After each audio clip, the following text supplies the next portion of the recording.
Hello बच्चों, आप लोग कैसे हैं? उम्मीद करता हूँ आप लोग सब ठीक होंगे। हम परमेश्वर का धन्यवाद देते हैं कि प्रभु ने हमें एक बार फिर इकट्ठा होने का एक मौका दिया ताकि हम प्रभु को धन्यवाद दे सकें। तो हम संडे स्कूल के लिए जब इकट्ठे हुए एक छोटी सी प्रार्थना करेंगे और शुरुआत करते हैं। आइए आज जोड़े प्रार्थना करते हैं।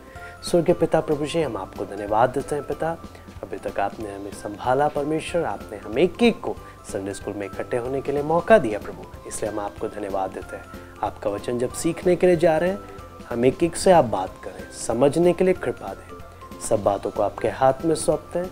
सारा आदर महिमा केवल हम आपको देते हैं। प्रार्थना प्रभु यीशु मसीह के नाम से मांगते हैं, आमीन। बच्चों, जो हम सीखने जा रहे हैं उस टॉपिक का नाम है याकूब का स्वप्न। पिछले सप्ताह हमने सीखा था, आपको याद है, एसाव और याकूब के बारे में कि एसाव ने किस प्रकार परमेश्वर की आशीष को तुच्छ जाना और एक कटोरे मसूर की दाल के लिए उसने परमेश्वर की आशीष को क्या कर दिया, बेच डाला। आपको मालूम है आज जो हम देखने जा रहे हैं याकूब का जो सपन है, कि आप में से किस किस को सपना आता है? ज़रूर, मैं उम्मीद करता हूँ काफ़ी लोग, आप में से काफ़ी बच्चों ने ज़रूर कभी ना कभी तो सपने ज़रूर देखे होंगे। और आज हम याकूब के सपने के बारे में देखते हैं।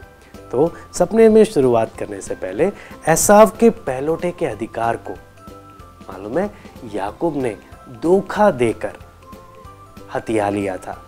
इसका मैं आपको छोटा सा आपको हिंट देता हूँ।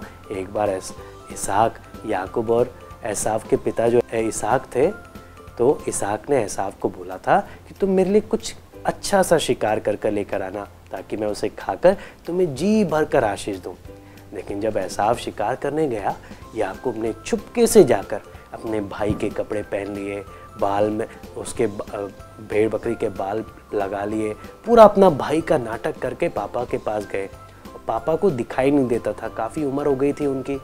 तो पापा ने सोचा एसाव होगा और धोखा देकर एसाव की सारी आशीष याकूब ने ले ली।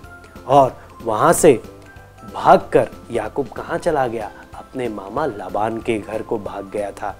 तो बरशेबा जो जगह थी, वहाँ से हारान जाते हुए रास्ते में जब वो थक गया था, तो शाम जब हो गई थी, उसने एक पत्थर पर सिर रखकर वो सो गया।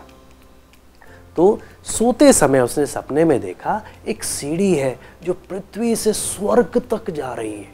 इतनी बड़ी सीढ़ी आपने कभी देखी है? बड़ी बड़ी सीढ़ियाँ आपने कहीं ना कहीं तो देखी होगी, लेकिन याकूब ने सपने में क्या देखा? पृथ्वी से सीधा स्वर्ग तक सीढ़ियाँ जा रही है और परमेश्वर के स्वर्गदूत सीढ़ी पे से चढ़ और उतर रहे थे।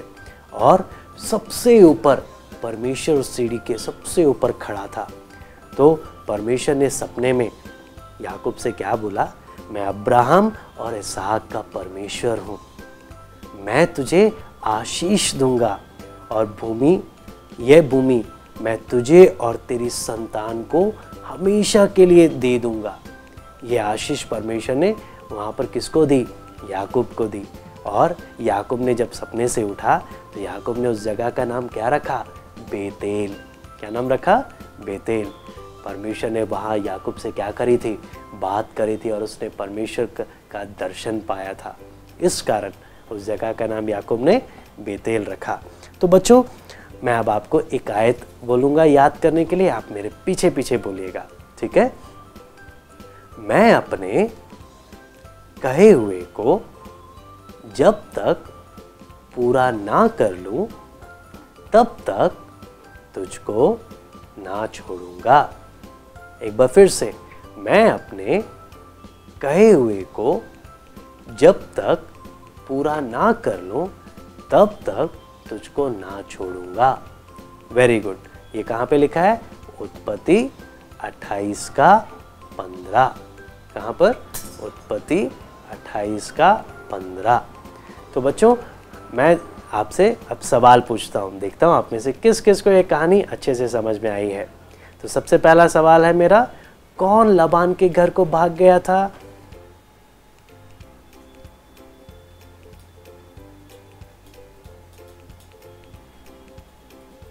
वेरी गुड, याकूब। सीढ़ी पर कौन चढ़ा उतर रहा था?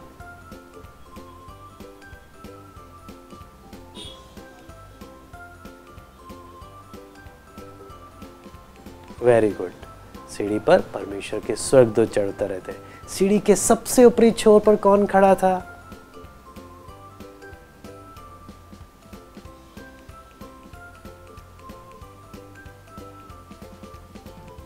वेरी गुड, सीढ़ी के सबसे ऊपर प्रभु परमेश्वर खड़ा था। आखिरी सवाल, याकूब ने उस जगह का नाम क्या रखा?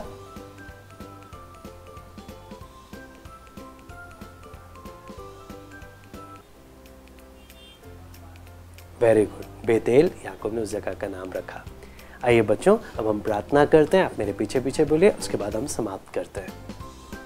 प्यारे परमेश्वर, आपका धन्यवाद हो क्योंकि याकूब के समान आपने हम पर भी अपने आप को प्रकट किया। इसलिए प्रभु यीशु मसीह के नाम से हम ये प्रार्थना मांगते हैं। आमीन। ओके बच्चों, बाय, फिर मिलेंगे।